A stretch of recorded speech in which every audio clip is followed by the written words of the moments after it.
Beleza. Vamos ver até onde o celular aguenta gravar, né?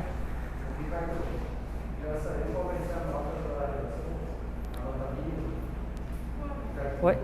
Pois é, eu vi algumas publicações no site da ESA lá e do Exército que a redação, pelo que eu entendi, ela não vai ter uma nota assim de 0 a 10, mas vai ser apto ou inapto, ou seja, o aluno tem que atingir uma nota mínima de 5. Ele tem que passar na redação.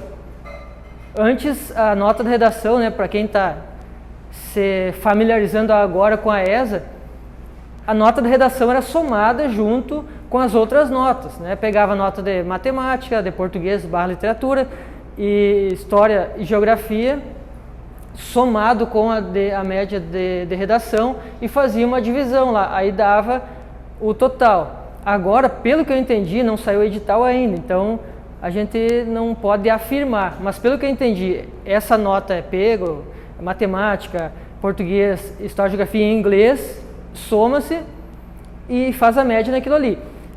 A redação é apto ou inapto, como eu falei. Então, o aluno, se ele rodou na redação, ele não vai concorrer, né?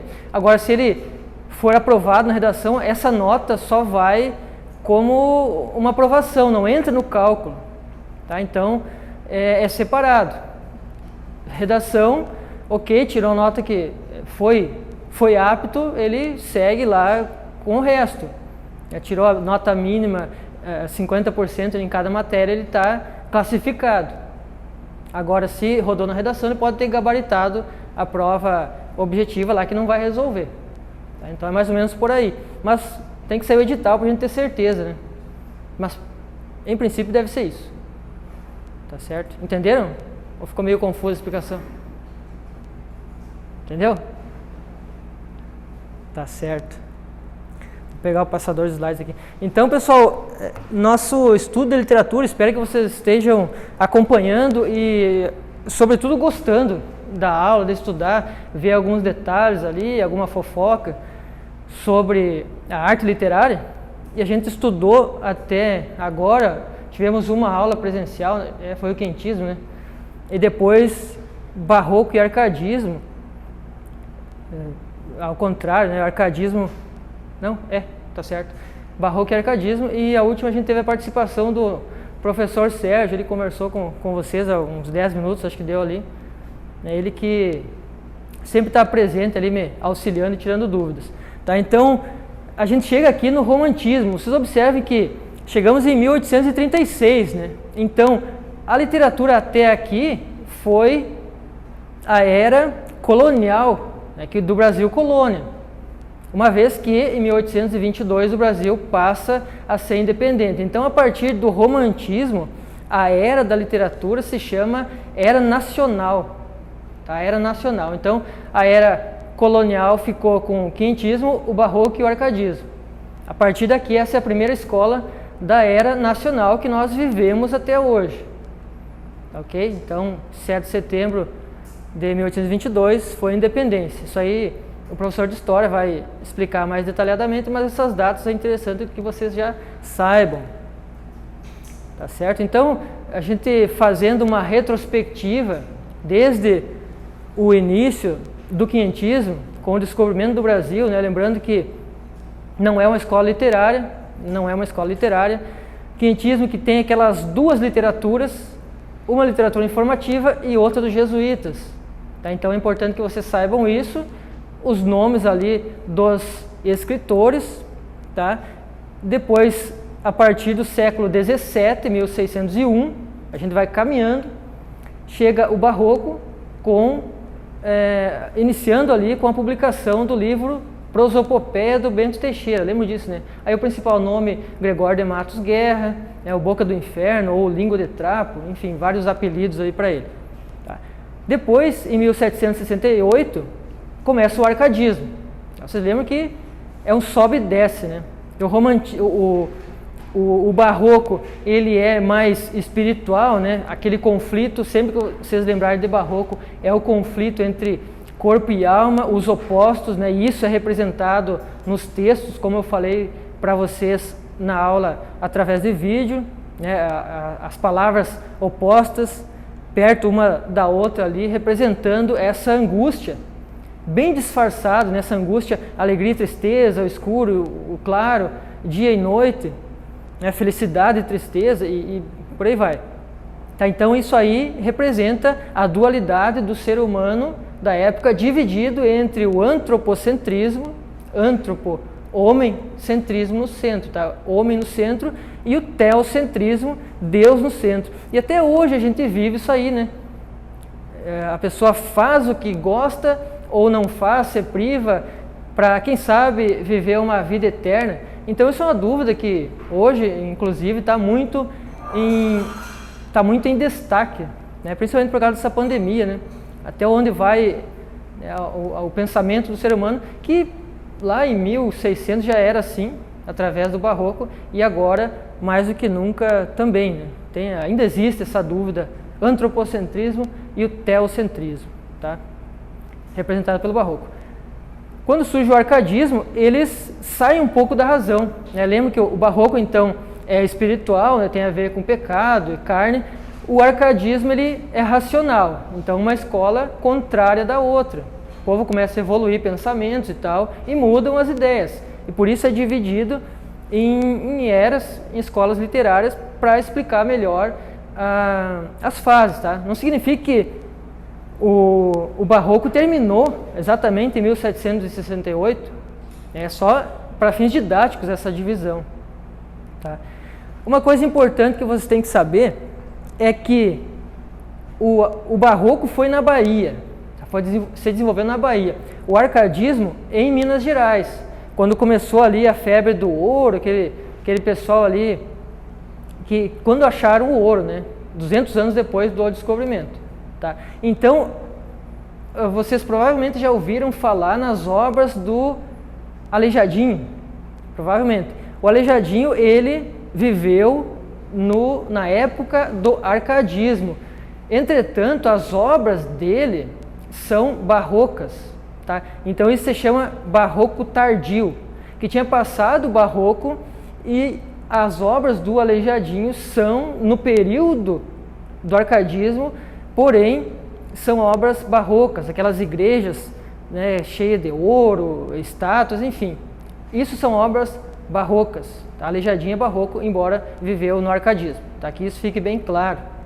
Inclusive caiu uma questão na ESA perguntando o arcadismo, faz uns 4 anos eu acho, o arcadismo ele se desenvolveu em qual estado do país? Tá? Então é Minas Gerais, tá?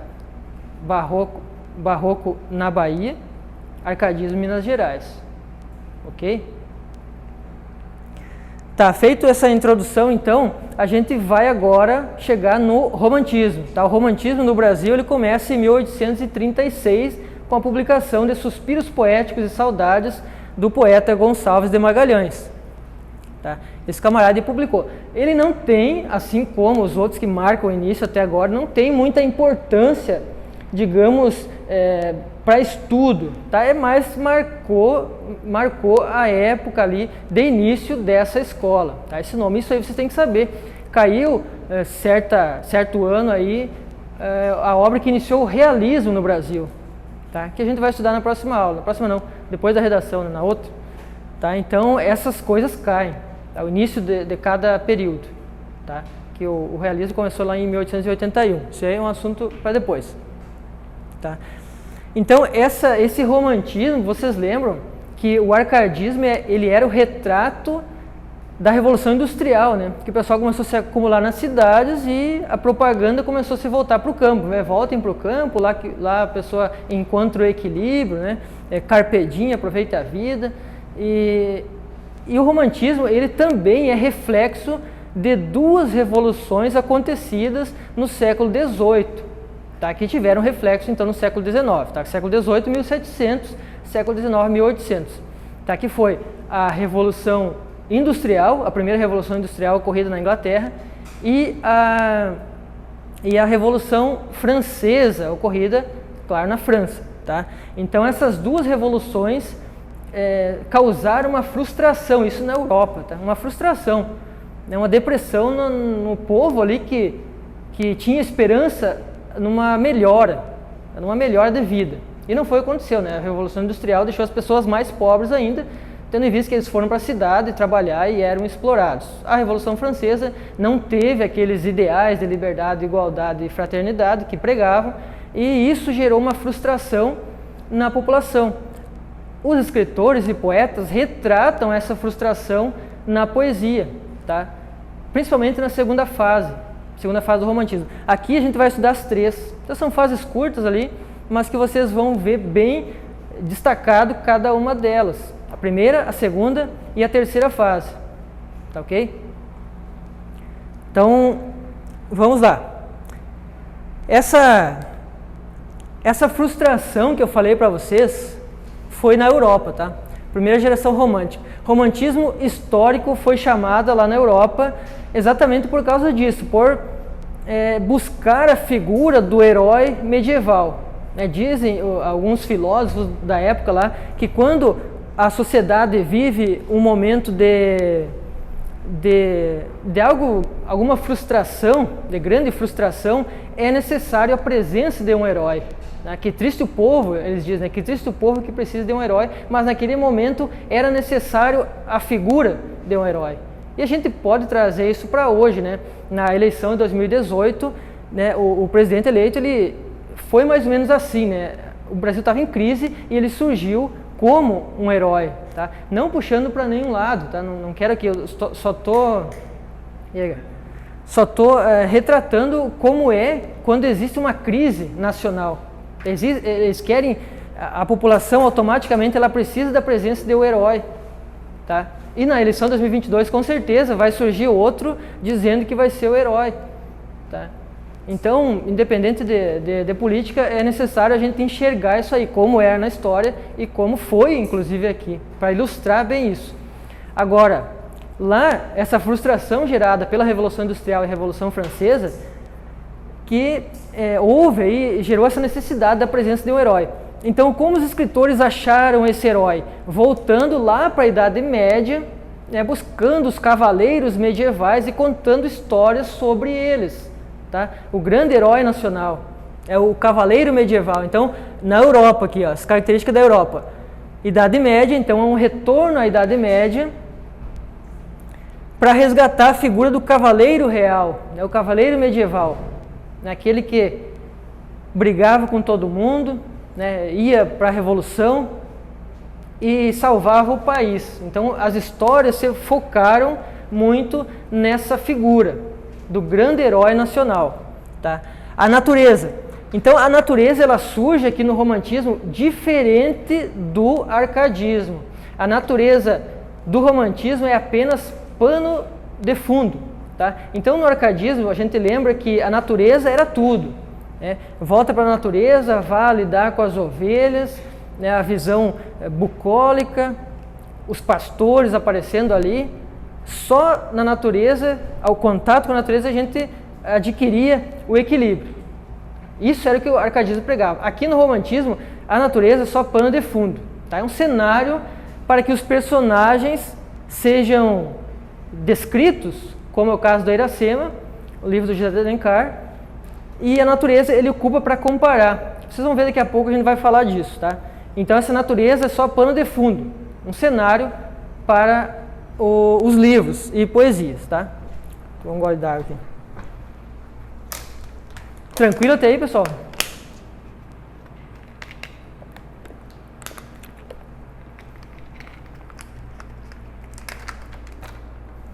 E o Saul não ficou com inveja da aula, hein? Louco pra vir na aula, não tem mais idade.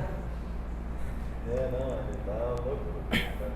tá louco. Saul gostava da literatura. Muito bem. Então aqui para a natureza, a religiosidade. A gente sabe que na Idade Média, a Idade Média durou do ano 473 até o ano de 1456, se não me engano. Essa foi a Idade Média. Então, nessa Idade Média, o poderio da religião e da igreja era muito grande. Eles pregavam a presença de um Deus temeroso, né? Um Deus que castigava qualquer coisa, muito por conta do Primeiro Testamento, do Velho Testamento. Então a religiosidade era um momento do auge. Então, se a gente retrata e resgata os valores da Idade Média, a religiosidade aparece aqui nos livros, tá? O nacionalismo. Então, o nacionalismo é representado pelo cavaleiro medieval, né? Afinal, foi através deles, das revoluções e guerras, que as nações ali foram divididas, os países foram divididos, né? Então, o nacionalismo surge. Tá? Então, entra aquela mesma ideia. Quando tem uma época de grande crise, o nacionalismo se aflora. Isso desde 1800 e pouco. Tá? Então, na Europa, o romantismo foi de 1750 até 1850, exatamente 100 anos, tá? Um século. Tá? Então, isso aconteceu na Europa. Tá? Isso aqui na Europa. Romantismo histórico. Tá? E chega aqui no Brasil através de Portugal, né? Que o pessoal ia estudar em Portugal e chegava aqui com as novas ideias, né? Trazidas do velho mundo. Tá? Isso chegou aqui. Aí o Brasil, só que o Brasil sempre copia, né? Tudo é copiado. Né? Na época, né? Agora até não é tanto, mas até o modernismo lá o Brasil sempre copiava. Então chegava na Europa e os escritores daqui, poetas, pensavam: a gente não teve a Idade Média, como que a gente vai resgatar esse herói? Daí o Brasil olhava para trás e não existia, né? O Brasil começou em 1500, já tinha acabado a Idade Média. Como fazer um herói nacional? Aí eles pensaram, né? Peraí, o Brasil tem o índio é o herói nacional, ele já vivia aqui durante a Idade Média, embora não tivesse civilização. Então o índio passa a ser esse representante, a figura do índio. Tá? Então o índio ele retoma a Idade Média, porque ele já vivia aqui na época, ele é comparado ao cavaleiro medieval, cavaleiro real, lá, o herói nacional. Tá? E por isso que a gente vê alguns índios que têm algumas características que não são brasileiras. Né? Índio alto, forte, que derruba a palmeira peitada, né, para salvar a amada lá do livro O Guarani, do José de Alencar, que ele salva a Dona Cecília, né? A Dona Cecília derrubando uma palmeira, botando na água e eles fogem. Tá? Então é índios absurdo. Inclusive, se eu não me engano, ele tem cabelos loiros, esse índio. Então, esse é o herói europeu, mas que foi idealizado aqui para o Brasil. Então é um índio idealizado, a imagem e semelhança do cavaleiro medieval. O herói europeu é transposto para cá. Então é criada essa história nossa, porém bem copiada da Europa. Né? Então o índio, cabelos loiros, alto, forte, é fora do nosso contexto. Né? Então o índio ele tem uma estatura baixa, a gente sabe, e os escritores aqui eles idealizavam, né? Esse era o índio idealizado, né? O índio peri. Tá, a natureza. Então a natureza nada mais, né, que vive em contato com a natureza do que o índio. Então o índio passa a ser o representante da nossa natureza também, apesar de ser pano de fundo somente a natureza. A religiosidade. Então ele que foi catequizado desde 1530, basicamente, o índio passa a ser esse representante também da religião. Então tudo vai para ele, tá? A natureza, a religiosidade e o nacionalismo, claro, né? Não tem nada mais nacional do que o próprio índio. Então esse índio pega todas as características aqui da Europa como se fosse o herói lá o herói europeu. Tá? Então, o índio, por ele receber e ser elevado ao grande representante da nossa nação, o índio ele tem um lugar muito especial nessa primeira geração. Tá? Então, a geração que lá na Europa foi chamada de romantismo histórico, aqui no Brasil passa a ser chamada de indianismo. Tá? Indianismo. Então, a primeira geração romântica no Brasil se chama indianismo. Tá? As outras vão ter seus nomes também, mas essa aqui se chama indianismo por conta desse índio aí que representa a nossa nação. Tá? E daí, se a gente for ver esse nome indianismo, tem muitos nomes que a gente pode citar aqui que escreveram livros, né, falando desse indianismo, né, como é o caso do poeta Antônio Gonçalves Dias, né, o poeta do Maranhão, Gonçalves Dias, aí autor de Ijucapirama, Marabá, é o Canto do Piaga. Então ele tem a Canção do Exílio, eu vou mostrar daqui a pouco um trechinho da Canção do Exílio, do Gonçalves Dias. Então esse poeta, Gonçalves Dias, maranhense, ele escreve muito sobre o povo indígena e nos versos dele tem um ritmo, né, que diz que é o ritmo do batuque indígena, tá? Um trecho do Ijucapirama, o Canto do Piaga, perdão. O Canto do Piaga, a leitura dele é como se fosse o batuque de guerra dos índios, tá? Ao guerreiro da tábua sagrada, ao guerreiro da tribo Tupi. Se a gente bater, eles dão umas batidas assim, ao guerreiro da tábua sagrada, ao guerreiro da tribo Tupi. Então é o mesmo ritmo do batuque de guerra lá dos indígenas, tá? Então é a poesia ritmada que a gente chama do Gonçalves Dias, né? Antônio Gonçalves Dias, tá? Esse é poeta, tá? Em prosa tem o nome de José de Alencar, é José Martiniano de Alencar. Isso está na apostila, tá? Se vocês darem uma olhada depois, eu vou colocar também no grupo ali os slides, tá? Então o José de Alencar, ele é autor de O Guarani, Ubirajara e Iracema. Essa é a tríade indianista do José de Alencar, tá? A Iracema que sim ele compara com a natureza, tá? Ele fala que... Alguém já leu o livro Iracema? Só que bom. A Iracema tem um trecho lá que ele fala, né? Lá atrás daqueles montes onde azula no horizonte nasceu Iracema, a virgem dos lábios de mel, do cabelo mais negro que a asa da graúna, do andar mais suave que a ema na campina e do hálito mais perfumado que o aroma da baunilha. Então vocês percebem por aí a comparação da Índia com a natureza. Por isso que eu falei que a natureza é pano de fundo. A Índia é a principal representante, mas ele compara com a natureza. Então a natureza ela serve de comparativo para descrever a Índia. É um pouco exagerado o José de Alencar, mas ele retrata, né, que a Índia nem sequer anda, né, ela desliza o pé sobre a relva da grama, a relva do Ipu, tá? José de Alencar. O Guarani, que é um livro, fizeram uma homenagem para ele na Voz do Brasil. Se vocês olharem a Voz do Brasil, tem uma música de início ali, se chama O Guarani, em homenagem ao José de Alencar. Então, desde da época do Getúlio Vargas, se não me engano, existe a Voz do Brasil aí, e essa abertura se chama O Guarani. Inclusive, esse dia deu na TV sobre isso. É só um instrumental, né? Não tem voz, mas o nome é o Guarani.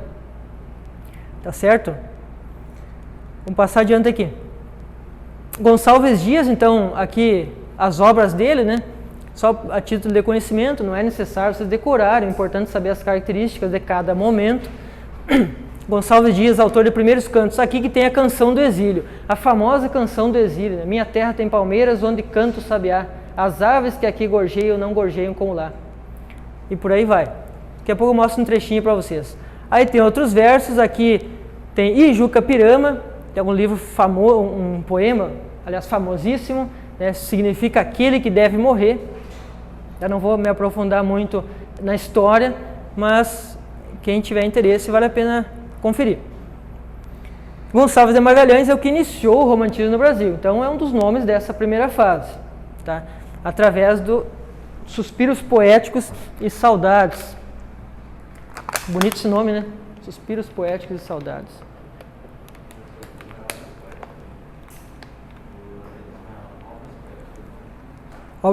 O arcadismo é obras poéticas, né? Que inicia com Cláudio Manuel da Costa. Muito bem. Vou mostrar um trecho da Canção do Exílio aqui para vocês. Alguém conhece a Canção do Exílio? Poucos, né? O que vocês fizeram no ensino médio? Que não estudavam literatura. Foda, né? Bom, vamos lá. Então vou mostrar para vocês a Canção do Exílio. Então Gonçalves Dias ele escreve lá de Portugal, né, pensando no Brasil, porque ele estava exilado com saudades aqui do Brasil. Inclusive tem um trecho que ele fala: não permita Deus que eu morra sem que volte para lá. E ele, quando está retornando de Portugal, antes de chegar ao Maranhão, o barco afunda, ele morre. Então é uma ironia do destino, né? não permita Deus que eu morra sem que volte para lá. Ele estava se referindo ao Brasil, né? Ele estava escrevendo em Portugal e ele não voltou, né? Não voltou. Minha terra tem palmeiras onde canta o sabiá. As aves que aqui gorjeiam, as aves que aqui cantam, não gorjeiam como lá. O lá é o Brasil, né? Se ligar nisso aí, né?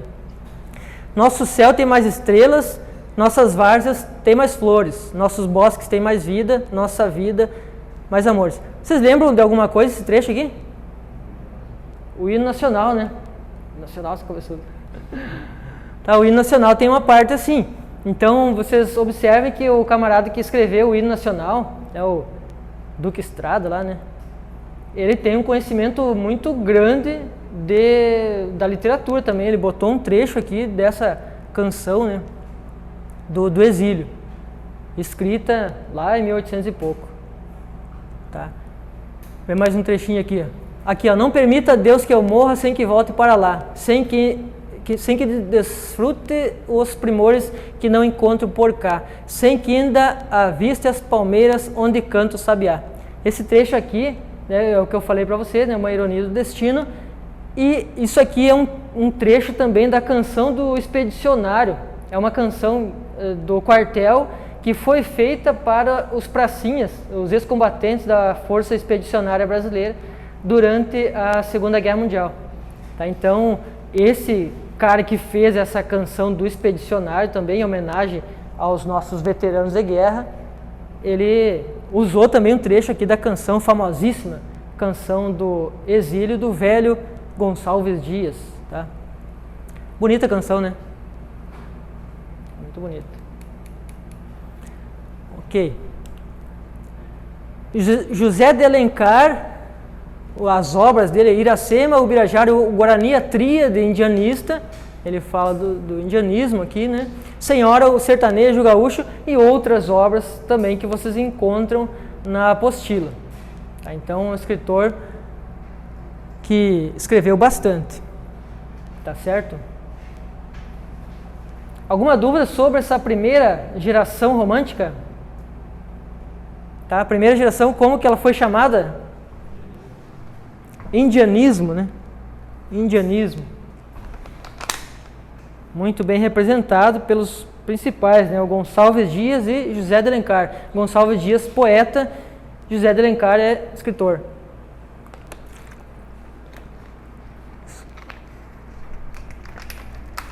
Daqui a pouco tropeço nesse fio. Muito bem, tranquilo até aí? Fácil de decorar, né? Ou de entender. Decorar, não gosto de pedir para vocês decorar, porque decoreba sempre é chato, né? Então, literatura, diferente das outras matérias, é necessário que a gente estude por prazer. Eu espero que a maioria consiga. Muito bem. Chegamos aqui, então, à segunda geração romântica. A segunda geração romântica, está aqui até bem destacado, está meio escura essa imagem aqui, mas é uma imagem que caracteriza muito bem essa geração. Então, a primeira geração, ela foi feita pelos mais velhos, digamos assim, aqueles escritores que tinham uma vivência de mundo, né, um conhecimento de mundo. Essa segunda geração, ela foi feita pelos mais jovens, os poetas mais jovens, aqueles que não tinham um conhecimento muito grande de mundo, e eles foram, digamos que, influenciados pelas ideias de alguns poetas pessimistas da Europa, entre eles Misset, Lord Byron, Goethe também, e entre outros, tá? Eu vou mostrar para vocês aqui um livro.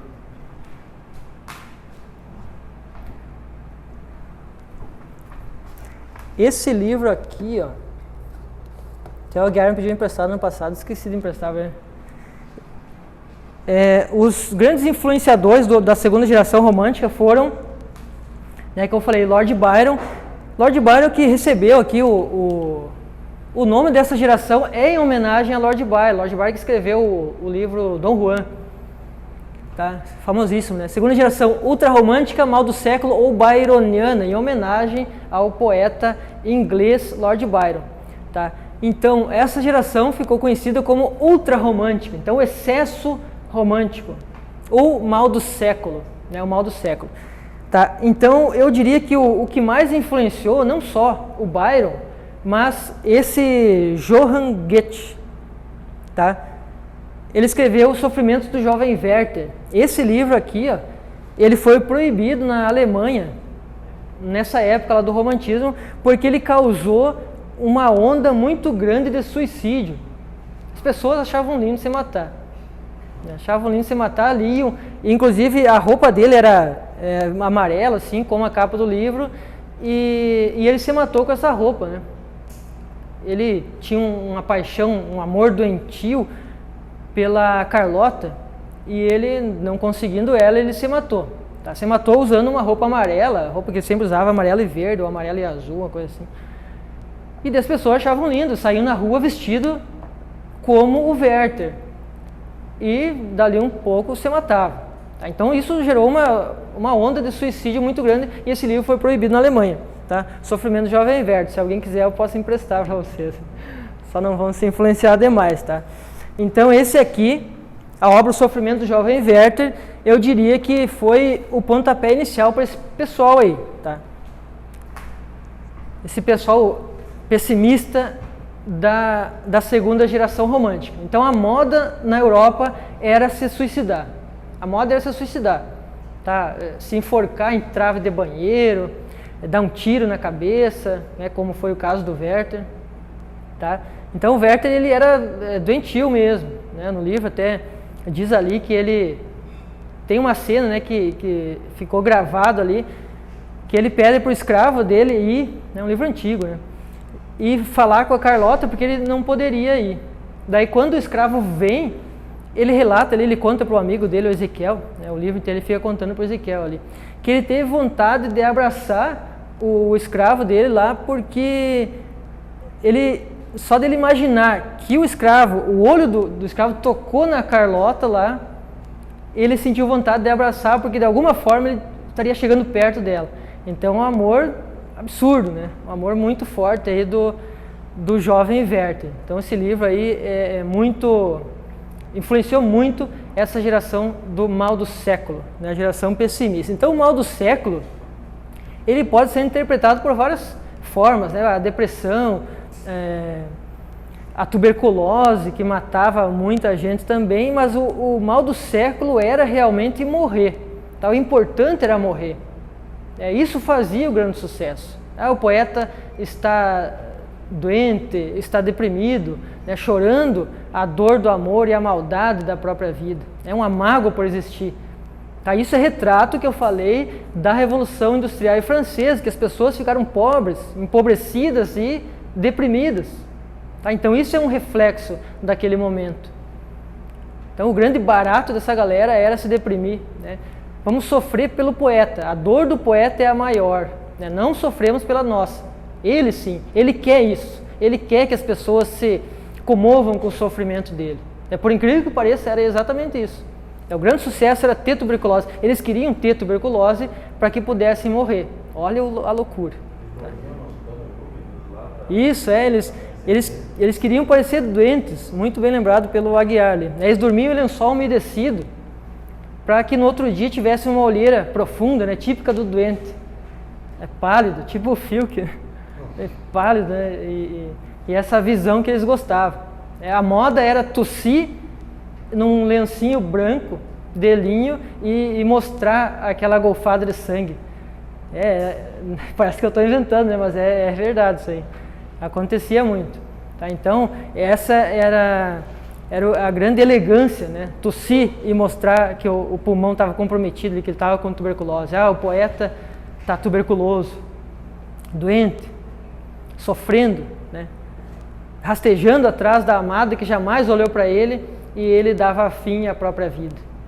Esse era o grande sucesso. Então que vocês foquem nessa segunda geração romântica, que é uma escola, o romantismo é uma escola talvez a mais destacada entre todas, assim, por causa dessa segunda geração, a geração do mal do século. Tá, então as características dessa geração é a melancolia, o tédio, o abandono, fugir da realidade, morbidez, visão da morte, visões do cemitério, até por isso que eu coloquei aquela imagem inicial ali, a visão do cemitério, né? Eles adoravam estar no cemitério, se reunindo, conta o professor Sérgio Souza que esses poetas estudavam em São Paulo, na faculdade de Direito, da USP, a tradicionalíssima faculdade de Largo de São Francisco. Esse é o nome. Se vocês forem em São Paulo, procurem visitar lá. Lá está o nome do maior poeta dessa geração, que é o Álvares de Azevedo. Está a placa lá bem na entrada. Até eu tirei uma foto, eu tive a oportunidade de ir lá e tirei uma foto, vou mostrar para vocês aqui. Está o nome dele gravado lá como dizem, nas arcadas de São Francisco. Tá? E essa USP, ela tem um campus dela, onde está todos os cursos. Só essa faculdade de Direito, por ser a tradicional, que estudou muita gente famosa e antiga lá, ela permanece no mesmo lugar. É um prédio bem antigo lá. E esses camaradas estudavam lá, os poetas. E eles se reuniam depois da aula, na sexta-feira, depois do meio-dia, e iam terminar suas conversas lá no Cemitério da Consolação, que é um cemitério famoso em São Paulo também. Eles entravam lá, escreviam poesia, dormiam, passavam o dia inteiro dormindo lá. Tá? Então, inclusive faziam sexo lá com as mulheres. Então é um pessoal que gostava de estar no cemitério. Gostava. E existe hoje povos assim, né? Eu fui nesse Cemitério da Consolação também e tinha um cara escrevendo em cima de um túmulo lá por coincidência. Talvez, não sei se ele estava fazendo poesia ou o quê.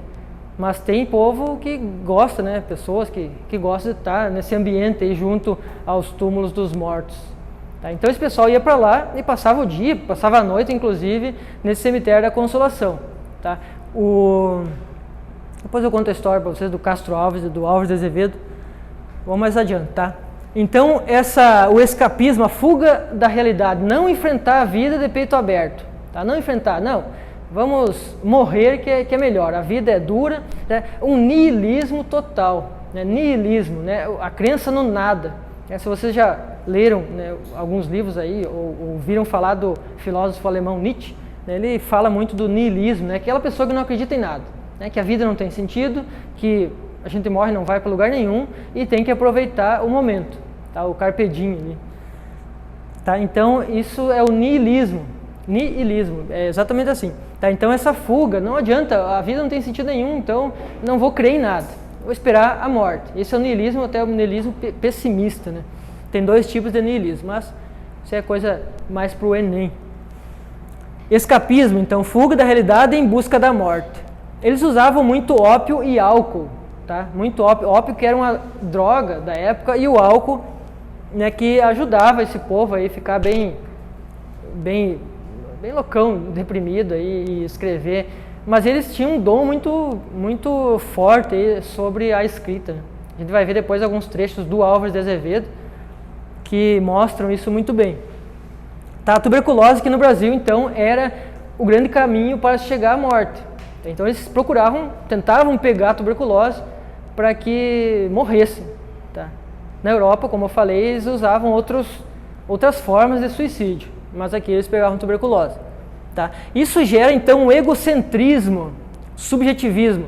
Então o egocentrismo, ego, né, de egoísta, né, eu. Então o egocentrismo, eu no centro, só a minha visão importa.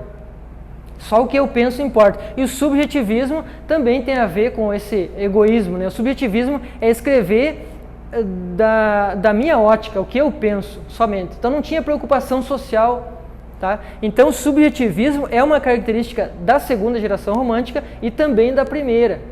Tá? A primeira que busca essa criação do herói não liga para a população, não liga para problemas sociais, e sim para a criação desse herói.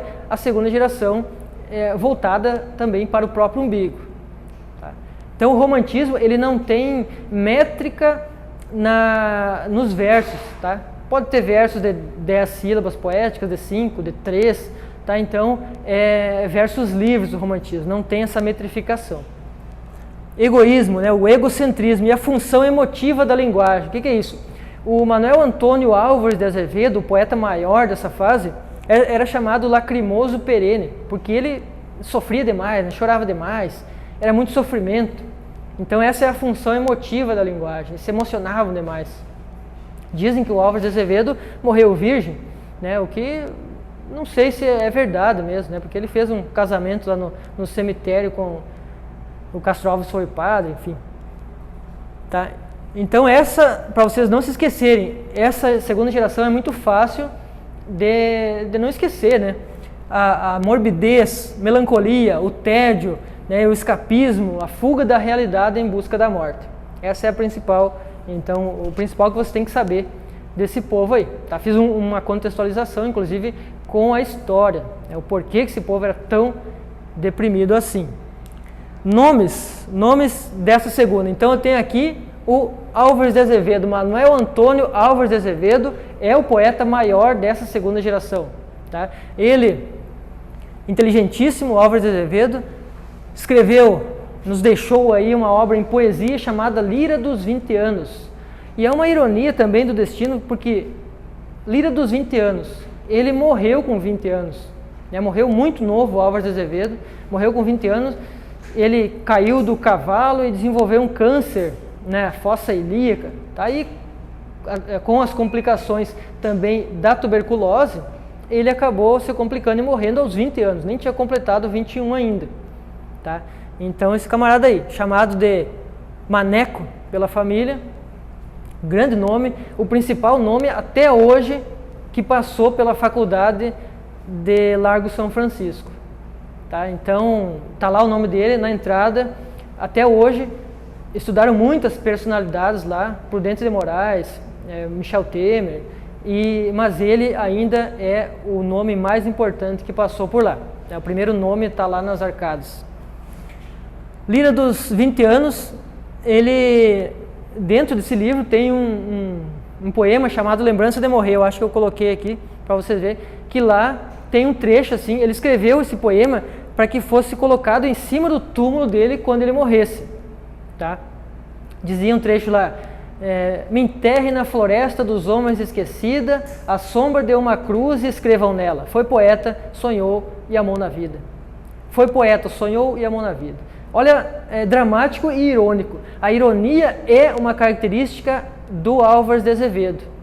Me enterrem na floresta dos homens esquecida. Ou seja, me esqueçam porque morri. Tá? Na verdade, ele queria que chorassem baldes, né? Chorem baldes pela minha morte, mas ele era irônico. Tá? Irônico. Me esqueçam porque morri. Né? Me enterrem na floresta dos homens esquecida, o cemitério. E escrevam, né?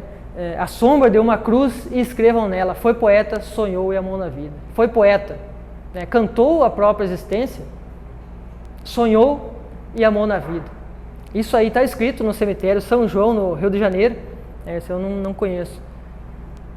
Está escrito em cima do túmulo dele, né? Foi poeta, sonhou e amou na vida. Então, a pedido dele foi feita essa homenagem ao Álvares de Azevedo. Tá? O Álvares de Azevedo também deixou esse livro Noite na Taverna. Eu tenho aqui ele. Uma obra em prosa, né, que muitos vestibulares cobram. Noite na Taverna. Esse livro aqui é um livro pequeno. Se alguém quiser, eu acho que tem na Magia das Letras. Noite na Taverna. Aqui ele fala de 4 amigos que contam histórias um para o outro num pub em São Paulo, né, o que seria hoje um barzinho em São Paulo, uma taverna. Né? Taverna ou taberna, tanto faz, é a mesma coisa. Tá? É um bar noturno. E eles contam as histórias macabras ali. Bem estranho o livro, bem ruim de entender, mas é um livro, é um clássico da literatura. Noite na Taverna, do Álvares de Azevedo. Tá? E eles contam histórias como fazer amor com cadáver, enfim, é uma loucura. Esses caras aí eram bem estranhos. Tá? Da sociedade epicureia. Eles criaram uma sociedade epicureia, né? Que era um nome em homenagem ao Jorge Epícoro, que eles se reuniam para fazer poesia. Tá? Noite na Taverna, obra em prosa, e uma peça de teatro chamada Macário. Tá? Então essa peça de teatro é uma conversa de um personagem com o diabo. Né? Então é bem estranho também. Macário é o nome, é uma peça que foi feita para encenar. Então vocês observem que Álvares de Azevedo, embora tenha vivido pouco, né, viveu com a pressa dos que vivem pouco. Ele escreveu muito, né, ele produziu muita coisa com pouca idade. Até hoje, a gente está a estudar os valores de Álvares de Azevedo. Claro, da ótica romântica, é verdade, mas que escreveu muito. Tá? Ele, com 12 anos de idade, ele traduziu a obra do Lord Byron para o português, né? Do inglês para o português. Imagina, com 12 anos, a gente não sabia nem escrever português, né? E o cara já falava inglês. Então é uma mente muito brilhante, mesmo da ótica romântica, claro, da ótica deprimida e melancólica, mas é uma pessoa, um poeta que a gente tem que respeitar, né? Pela quantia que produziu. Tá? Muito bem. Aqui é o poema que eu falei para vocês. Ó. Lembrança de morrer. Ó. Quando em meu peito rebentar-se a fibra que o espírito enlaça a dor vivente. Olha o jeito que ele escreve. Isso aqui ele fez com, se eu não me engano, 16 anos mais ou menos. Quando em meu peito rebentar a fibra que o espírito enlaça a dor vivente. Ou seja, quando eu morrer. Né? Nós, se for escrever, quando eu morrer. Né? Mas não vamos escrever desse jeito. O espírito enlaça a dor vivente. Não derramem por mim nenhuma lágrima em pálpebra demente. Ou seja, a ironia, né? Não chorem. Claro, eu quero que vocês chorem. Perdão. Tá? Aqui é a frase que eu falei antes, né? Descanse o meu leito solitário na floresta dos homens esquecida, a sombra de uma cruz escrevam nela. Foi poeta, sonhou e amou na vida. Então isso aqui que ele pediu para escrever. E tem outros trechos, né? Não desfolem da matéria impura a flor do vale que adormece ao vento. Ou seja, não arranque nenhuma flor do chão para me levar. Né? Não desfolem, olha o jeito que ele fala. Não desfolem da matéria impura a flor do vale que adormece ao vento. Então, por aí você já observa a mente brilhante que é para escrever uma coisa tão simples. Ele fazia isso daí. Outro trecho que ele fala, só sentirei uma saudade, é de ti, minha mãe, pobre coitada. Dos meus amigos, poucos, bem poucos, aqueles que não zombavam de mim, quando em noite de febre endoidecido de minhas crenças duvidavam. Então é um poema bonito, mórbido, é verdade, mas muito bonito, a lembrança de morrer. Aqui é a faculdade que eu falei para vocês, né, de Largo São Francisco, faculdade de Direito, e aqui nessa porta está o nome dele, ó, Álvares de Azevedo, 1850. Tá, então é um prédio bem antigo, vocês podem observar, e o nome dele está gravado lá como uma grande pessoa que por lá passou. Tá? Desse lado aqui também tem o nome de Castro Alves, Antônio Frederico de Castro Alves, e aqui Fagundes Varela. Tá? Nicolau Fagundes Varela os três, né, que viveram a época do romantismo. Tá? Aqui tem uma estátua na frente em homenagem ao Álvares de Azevedo. Em um lado dela diz Lira dos 20 anos, né? Esse lado aqui, se não me engano. E no outro lado, foi poeta, sonhou e amou na vida. Então é a homenagem que a faculdade fez para ele. Tem lá essa estátua na entrada, né? Quem chega lá na entrada está bem na frente esse monumento aí. Tá? Então é interessante que, como eu sempre falo, né, ir em São Paulo não é uma coisa muito grandiosa, não quero que vocês achem que eu estou falando, nossa, fui em São Paulo. Mas para quem gosta de literatura é interessante, se forem lá, visitar a faculdade de Direito.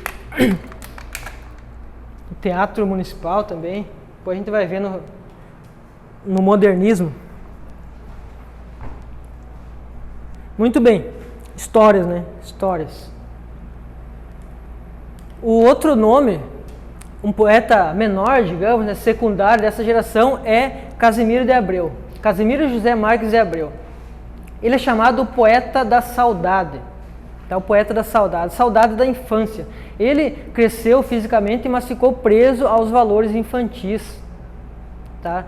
Ele foi levado da cidade do Rio de Janeiro para o interior e foi criado pelos avós lá até por volta dos 10 anos de idade.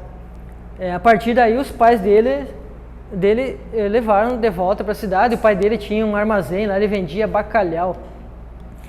E o Casimiro de Abreu, o cheiro do bacalhau fazia mal para ele, acabava enjoando ali, e ele sofria muito aquele cheiro dia e noite, imagina, o cheiro de bacalhau. Não sei se vocês já sentiram esse cheiro de bacalhau. É horrível, é um cheiro desagradável mesmo, e ele com razão ali não gostava. Então essa frustração dele por ter voltado para a cidade, ele vivia com saudade da infância, do tempo que ele vivia correndo lá pelas cachoeiras, pelo interior, sem compromisso. Então, ele, acho que tinha 13 anos, quando escreveu, né, a poesia Meus 8 Anos, com saudade da infância. Né? Não era muito distante, né? Tá, então, o Casimiro de Abreu ele ficou preso a esses valores infantis, por isso ele é chamado poeta da saudade, e tem um fator de intertextualidade também interessante nós saber, que ele se liga a um mais recente, que também é poeta da saudade, que é o Manuel Bandeira. Tá? Então, o Casimiro de Abreu e o Manuel Bandeira, que viveu em 1900 ali e pouco, os dois são poetas da saudade. Casimiro, o poeta da saudade da infância. O Manuel Bandeira, saudade do tempo que ele não tinha tuberculose. Tá? Então, a gente vai falar mais sobre o Manuel Bandeira à frente, aí vocês vão poder observar aí o sofrimento dele por causa da tuberculose. Tá? Então, o poeta da saudade do tempo que ele não tinha tuberculose, morava em Recife lá. O Casimiro de Abreu, saudade da infância. Ele deixa um único livro, As Primaveras, um livro em poesia. Interessante também, vocês que tiverem curiosidade de ler, esse livro é um livro muito bom, As Primaveras, tá? Tem uma poesia para todas as situações, tá? Ele era meio infantil até, ele escreveu poesias de sua autoria e poesias parodiadas de outros poetas da sua época, em homenagem, ele fazia homenagem aos outros poetas, né? Por exemplo, a Canção do Exílio, do Gonçalves Dias, ele fez 8 canções do exílio em homenagem ao velho poeta maranhense. É claro, diferente um pouco, mas também parecida, tá, em homenagem. Tá? E ele tem, acho que a mais bela poesia de todas é Meus 8 Anos. Tá? Meus 8 Anos, que é famosa. Alguém já conhece a poesia Meus 8 Anos? Vale a pena. Leiam por curiosidade para vocês verem, vocês vão se identificar com certeza. Tá? É uma poesia, não é muito extensa, mas é bem escrito também. Esse cara era bom. Tá? Ah, que saudades que tenho da aurora da minha vida, da minha infância querida, que os anos não trazem mais. Que amor, que sonhos, que flores, naquelas tardes fagueiras, à sombra das bananeiras, debaixo dos laranjais. Aí ele fala, eu ia bem satisfeito, da camisa aberta ao peito, braços nus, atrás, a roda das cachoeiras, atrás das asas ligeiras das borboletas azuis. Então ele descreve, né, bem satisfeito, né, sem camisa, camisa aberta, correndo atrás das borboletas azuis que ele tanto perseguia. Esse é o nosso Casimiro José Marques de Abreu, o poeta da saudade. Fagundes Varela é o outro nome importante dessa geração e talvez a página mais triste da literatura. Tá? Nicolau Fagundes Varela. Um dos nomes das arcadas lá que está na porta, Fagundes Varela, ele com 14 anos ele já era um bêbado. Tá? Vocês estão com frio, pessoal? Não? Calor? Não? Também não? Tá? Aos 14 anos ele era um bêbado. Aí o pai dele fez um casamento para ver se ele melhorava, ele piorou. Ele piorou e uma dessas tardes de bebedeira, né, ele chegou em casa e não viu o filho de 3 meses, se não me engano 3 meses, não viu o filho, o Emiliano, deitado e bêbado, deitou em cima, né, do filho e dormiu ali, ligado, e acabou matando o próprio filho. Então ele pirou, né, numa linguagem mais popular, né, ele perdeu a sanidade, foi internado várias vezes, fugiu de hospícios várias vezes, né, e por essa mágoa aí de ter não matado, né, mas sido o agente causador involuntário, é claro, do seu próprio filho. Tá? Ele escreveu Cântico do Calvário, em homenagem, né, ao filho Emiliano, morto daí por causa da bebedeira dele. Tá? Então ele é chamado um poeta de transição, que ele fica entre a segunda e a terceira geração romântica. Esse encaixa aqui para estudo na segunda, mas ele fica meio que no meio dessas duas gerações. Ele morreu também de uma forma esquisita, né? Ele, nessas loucuras dele, ele sumiu, de repente ele sumiu, ninguém sabia do paradeiro dele, né?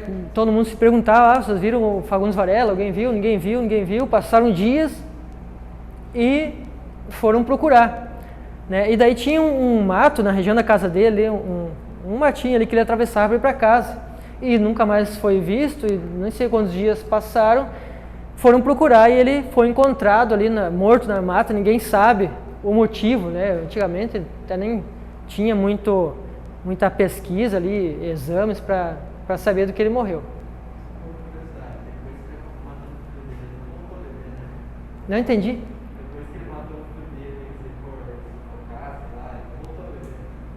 Ah, voltou, aí que ele bebeu mais ainda, aí que ele pirou, né? Voltou, aí a bebida ajudava ele a acalmar, digamos, aquela tristeza, né? A bebida sempre é um refúgio.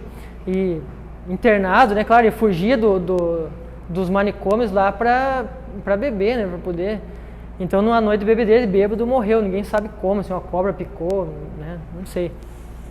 Enfim, essa é a história triste do nosso Nicolau Fagundes Varela. Aí tem outro poeta menos importante, o Junqueira Freire, né, que eu coloquei algumas obras dele. Depois tem o Souza Andrade também, o Joaquim Manuel de Souza Andrade. Mas os principais da segunda geração são esses aí que eu falei para vocês, tá? Segunda geração, tá tranquilo? Estão sabendo bastante? Tá? Os exercícios eu iria dar, né, mas eu, como eu falei, não imprimir, para não ficar passando de mão em mão, né? Por causa aí do vírus. Então eu vou, depois que chegar em casa, eu mando para vocês no grupo, mando os slides e o exercício, tá? Vocês pratiquem lá, com certeza vocês vão conseguir desenvolver somente prestando atenção na aula. Questões sempre de concurso, de vestibular que eu coloco lá. Então, para vocês se testarem, tá? Alguém quer fazer alguma observação aí sobre essa segunda fase? Nada? Beleza.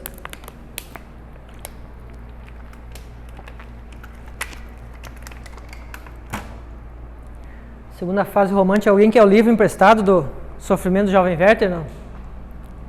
O Aguiar está desde o ano passado pedindo. Hã? Próxima aula todo mundo é amarelo. Imagino. Beleza, pessoal. Vamos então para a última fase, que é uma fase mais curta, né? Até tem um nome só, que é a terceira geração. Então, a primeira geração foi chamada de indianismo, ok? A segunda geração, mal do século ou byroniano, né? Outra romântica ainda. Então tem três nomes, né? Ultra-romantismo, mal do século ou byroniano, em homenagem ao Lord Byron. Certo. Então chegamos aqui à terceira e última fase do romantismo, que começou em 1836 e vai até 1881, quando Machado de Assis publica Memórias Póstumas de Brás Cubas, que a gente vai falar na próxima não, né? Na outra semana, se mantiverem as aulas presenciais. Ok? Então, a última geração, a terceira, ela é chamada condoreira, porque ela se distancia um pouco das duas outras fases do romantismo, as duas outras gerações. A gente fala que a primeira e a segunda ficaram preocupadas com o próprio umbigo. A terceira geração, ela já lança uma pontinha ali da esperança em relação ao realismo, né? A preocupação social. Então, essa fase se chama condoreira porque os ideais voam alto como o voo do condor. Por isso, né, o condor é aquela ave que voa nos Andes, voa alto. Então, os pensamentos, os ideais dessa terceira fase do romantismo se comparam ao voo do condor, tá? Pensamento para cima. Ou o Goana em homenagem ao o escritor Victor Hugo. É o Victor Hugo que escreveu o livro Os Miseráveis. Esse livro aqui, ó. Trouxe aqui para ilustrar para vocês. né? Os Miseráveis. É um pouquinho grosso o livro, tá? Mas ele, resumindo, ele fala, Victor Hugo, francês, ele fala de um camarada lá que foi preso por 16 anos por ter roubado um pão, tá? Então é um livro que faz uma denúncia social, né? Um livro até político, e ele conta essa história aí. Então essa terceira geração romântica recebeu o nome de Condoreira ou Hugoana, em homenagem ao grande Victor Hugo, tá? Escreveu o livro Os Miseráveis, na Europa, né? Tá, então aqui no Brasil, deixa eu ver aqui no Brasil, na época, existia uma situação, né, que era a abolição da escravatura, era próximo ali, né? Então, era um problema social, não diria tão social assim, né, mais político, né, a abolição, o interesse político, essa abolição da escravatura, porque a gente sabia que o império de Dom Pedro II, ele era sustentado pela mão de obra escrava, tá? E se saísse, né, se os escravos fossem libertos, o império ia desabar, e foi o que aconteceu, né? A Lei Áurea veio em 1888, e a proclamação da República foi feita em 1889, né, no Campo de Santana, pelo Marechal Deodoro.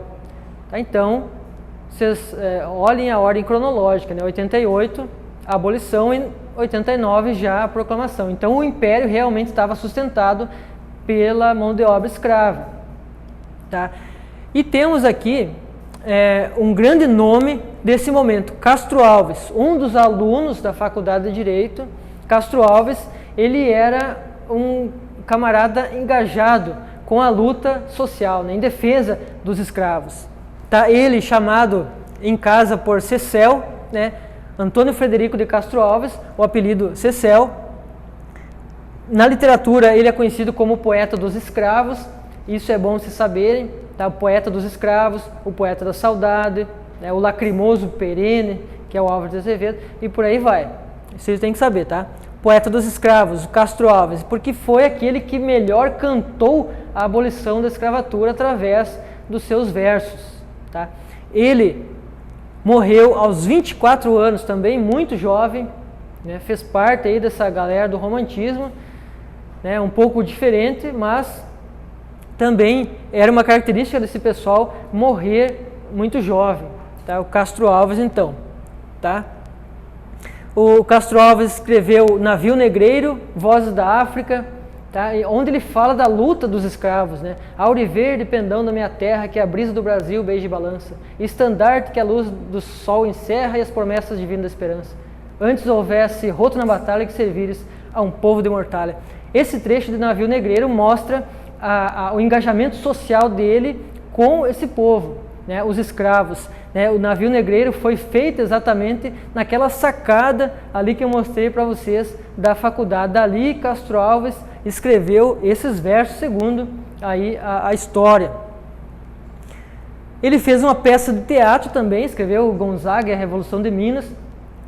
E tem uma história, né? O fofoca, né? Agora os alunos e alunas também, quando tem esse parênteses aí, já passa o sono, né? O poeta Castro Alves, ele namorava uma atriz portuguesa chamada Eugênia Câmara, tá? E ele fez essa peça de teatro para ela encenar, lá na Bahia, né? O poeta é baiano, é nascido no município de Curralinhos, hoje chamado Castro Alves, no Alto Sertão da Bahia. Lá na Bahia, essa Eugênia Câmara, atriz portuguesa, ela trabalhou lá, interpretou e namorava ele.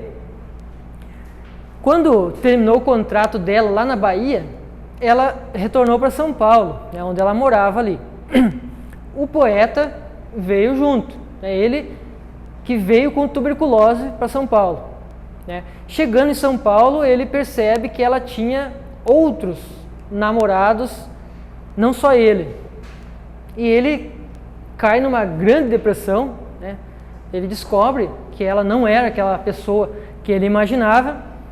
Ele cai de cabeça nessa sociedade epicureia, comandada e capitaneada pelo Álvares de Azevedo, conhece o Álvares de Azevedo, e aí vocês já viram, né? Aí caiu na depressão profunda, né, depois de frequentar muitas festinhas de cemitério. Né, ele virou amigo íntimo do Álvares de Azevedo, os dois dormiam no cemitério. O Castro Alves não gostava muito, né, não gostava muito de dormir, mas ele ficava no portão lá do cemitério da Consolação, no portão, enquanto o Álvares de Azevedo dormia. Então ficava o Castro Alves na frente, o Álvares de Azevedo ia dormir lá. Volta e meia a polícia cruzava por ali, via um na porta ali, entrava, ver o que estava acontecendo, pegava o Álvares dormindo lá, prendiam os dois e levavam para a delegacia. Lá eram soltos, né? Faziam o registro, lá eram soltos porque o Álvares de Azevedo é de uma família tradicional, né? Família Azevedo, então era bem influente, não dava muita confiança para eles, porque eles não estavam fazendo nada, né? Aliás, nada demais, além dessas loucuras, dormir no cemitério e o outro ficar cuidando. Enfim, aí um dia desse, por isso que falam que o Álvares de Azevedo morreu virgem, né? O que a história a gente fica meio que achando que não é verdade, porque eles fizeram um casamento lá no cemitério da Consolação, né? As pessoas lá contam que à meia-noite eles contrataram uma prostituta para casar com Álvares de Azevedo. Daí o padre era o Castro Alves, né? Esses nomes famosos aí, né? O Castro Alves era o padre. Aí chegou à meia-noite, a prostituta, lá, a mulher da vida, chegou junto lá e o padre Castro Alves, né, fez esse casamento, essa união aí do Álvares de Azevedo e da mulher, e eles foram dormir dentro de um túmulo lá. Entraram os dois para lá e passou um tempo, saiu o Álvares de Azevedo e a mulher ficou lá. Foram verificar e a mulher tinha morrido, né? Morreu a mulher. E agora? E daí eles tiveram que sair de São Paulo, fugiram de São Paulo, houve uma investigação e uma pessoa tinha morrido. E a investigação foi, né, e até hoje não se sabe o que aconteceu, né? Por que ela não gritou, foi sufocada, ninguém sabe, ele matou, né, não dá para dizer. Então foi uma história bem cabeluda, né? Não teve conclusão, isso aí ninguém sabe o que aconteceu, mas ficou estranho, né? Se ele sufocou ela porque ela não gritou que estava sufocado, como é que foi isso? Esse é o casamento aí do Álvares de Azevedo. Estranho, né?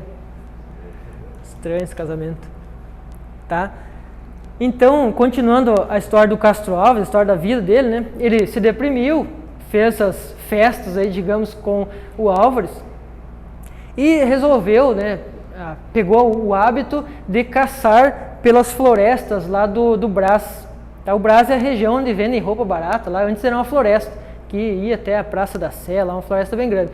E o Castro Alves começou a gostar de caçar naquela floresta ali. Um dia desses, ele caçando com a espingarda tiracolo, foi sacar, né, enxergou um bicho lá, se movimentou na sujeira, ele foi sacar a espingarda e se deu um tiro no pé. Só tragédia, né? Só tragédia. E se deu um tiro no pé e com o atendimento precário da época, o pé gangrenou, né, meio que apodreceu. E o poeta foi operado a sangue frio, ele não podia tomar anestesia porque os pulmões dele estavam muito comprometidos pela tuberculose. Então ele foi operado a sangue frio, né, e teve que amputar o pé na altura do tornozelo. E ele disse que queria ir para a Bahia, queria voltar para a Bahia, não queria mais ficar em São Paulo, né, que ele é baiano. E vocês imaginam, o cara com tuberculose já, os pulmões comprometidos, né, com a perna, com o pé amputado, ter que voltar de São Paulo para a Bahia, de charrete, né? Imagina o desgaste, sol na moleira. Já chegou lá, né, com o bico no, como é que se diz, no bico do corvo, né? Chegando lá, então, observaram que não adiantou ter amputado o pé do poeta, que teria que tirar o resto ali, amputar a perna na altura do joelho. E daí não deu tempo, né? Ele morreu em 1881, aí vítima dos agravamentos por esse tiro no pé e também da tuberculose. Tá? E antes dele morrer, né, conta a enfermeira que cuidou ele, que estava no quarto no momento que ele morreu, a enfermeira relatou lá que ele pediu para ela colocar ele perto da janela, porque o tuberculoso ele sente muito frio, né?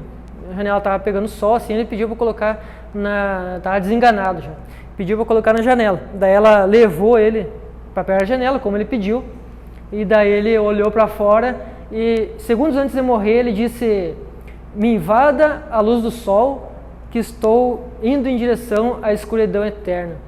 E morreu nesse momento. Quer dizer, poeta até o último segundo, né? Fez um verso ainda antes de morrer. Percebeu que não dava mais para ele, né? Então esse é o Castro Alves, o grande Castro Alves, o grande nome dessa terceira geração, que também escreveu lirismo, né? O lirismo é poemas que falam de amor, de sentimento, então espumas flutuantes. Então ele tinha uma visão muito avançada sobre a vida, né? Espumas flutuantes, o próprio nome desse poema já fala por si só, né? Espumas flutuantes, a vida é essa espuma flutuante, né? Se vocês observarem, né? O mar, a espuma ela flutua e logo se desfaz, né? Então a vida é isso aí, espumas flutuantes. Castro Alves é o poeta do amor vivido, tá? Ele amou todas as mulheres que pôde. Diferente do Álvares de Azevedo, né, que era um amor idealizado, a amada que jamais olhou para ele. O Castro Alves é o poeta do amor vivido. Ele viveu intensamente, namorou muito. Da mesma forma, outro fator de intertextualidade que é interessante a gente fazer, Castro Alves e Vinícius de Moraes são os dois poetas do amor vivido, do amor consolidado. Eles, inclusive, lançam mão de versos decassílabos, tá?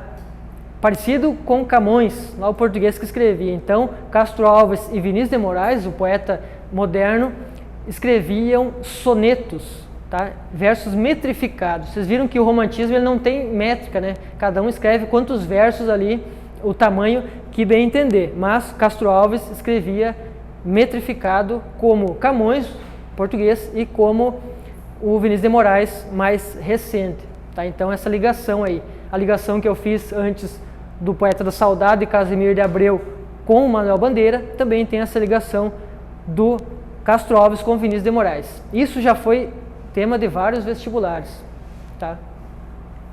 Então o Castro Alves, ele escrevia diferente, por exemplo, do Gregório de Matos, que era um nível mais baixo, assim, digamos, de escrita. Ele sempre respeitando as mulheres, tá? Sempre respeitando, jamais usava uma palavra menos nobre, né? Como diria o professor Sérgio. Então ele sempre, educadamente, o poeta romântico e sempre com os pés no chão, né? Adeus Maria que eu parto, mas não me diga adeus assim, me afagando junto aos seios que não consigo encontrar a porta da despedida. Adeus Maria que eu parto, e começa essa viagem perdido mais uma vez nas curvas do teu corpo por beijar os teus pés. Vocês observaram esses versos que eu falei agora? Não tem nenhuma palavra mais de baixo calão, né? Sempre a sensualidade na poesia, mas sempre com respeito. Esse então é Frederico de Castro Alves, tá certo? Aqui a história que eu falei para vocês, Álvares de Azevedo e Castro Alves, eu coloquei para não esquecer, que é a história do casamento dele lá com a rameira lá, digamos, a prostituta. Tá? Então, para Castro Alves, voltando, não interessava, né, se ele estava com uma prostituta ou o grande amor da vida dele, Eugênia Câmara. Ele tratava todas com o maior respeito. Então, uma sensibilidade muito grande, o Castro Alves. Aqui um trecho de um poema. Adeus, pálida amante dos meus sonhos, adeus, vida, adeus, glória. Amor, anelos, escuta, minha irmã. Cuidosa, enxuga os prantos de meu pai nos teus cabelos. Então isso aqui ele já estava prevendo a morte dele. Ó. Fora louco esperar, fria rajada, sinto que do viver me extingue a lâmpada. Resta-me agora, por futuro, a terra, por glória, nada, por amor, acampa. Tá? Então ele escreveu ali nos últimos dias de sua vida esses belos versos ainda. Fechando aqui com alguns outros nomes importantes que merecem destaque, né? Joaquim Manuel de Macedo, autor do famosíssimo livro Memórias de um Sargento de Milícias, né? Que não coloquei aqui, né? Não, tá aqui. Tá, A Moreninha é um livro famoso também, considerado o primeiro romance brasileiro, tá? A Moreninha. Provavelmente vocês também já ouviram falar. A Moreninha, O Moço Loiro, Os Dois Amores e A Mulher de Matilha. Tá? Então essas obras aí do nosso querido Joaquim Manuel de Macedo. Bernardo Guimarães é o outro, né, que escreveu o famoso livro Escravo Isauro, que é novela inclusive. Bernardo Guimarães. Visconde de Tuné, pronuncia Tuné, A Retirada da Lagoa Inocência. Então, alguns autores e obras desse período, tá? Então, mas que você tem que saber, principalmente as características dessa terceira geração. E sobre o Castro Alves. Perdão, confundi os autores, tá? Quem escreveu Memórias de um Sargento de Milícia foi Manuel Antônio de Almeida, tá? O Joaquim Manuel de Macedo escreveu A Moreninha. Confundi isso aí.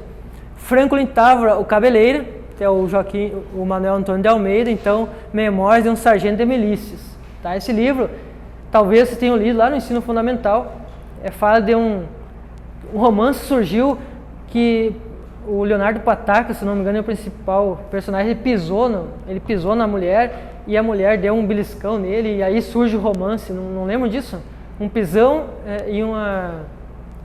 e um beliscão, surgiu o romance dos dois, mas enfim. Martim Pena é o principal nome do teatro dessa época, tá? Escreveu teatro, Giz de Paz na Roça, Um Sertanejo na Corte e outros, principalmente peças de teatro. Esse é o principal destaque do teatro, tá? E o Arthur Azevedo, para fechar aqui algumas obras dele, tá? Importante a gente saber da terceira geração romântica, saber sobre Castro Alves, saber sobre a luta pela abolição da escravatura, tá? Saber o estilo de escrita dele, assim como as outras gerações, tá? Primeira geração indianista, segunda mal do século, ultra-romântica ou baironiana, e a terceira condoreira ou hugoana, tá certo? Então, da minha parte é isso, 8h20. A gente termina aqui a aula sobre romantismo. O exercício eu vou colocar no grupo, tá? Tendo em vista que eu falei para vocês que não vou passar nas mãos a folha. Alguém tem alguma dúvida, alguma pergunta para fazer sobre o que foi dito aqui? Sobre a ESA no geral, alguma dúvida? Não? Então é isso aí. Muito obrigado pela atenção de vocês e até a semana que vem. Boa noite.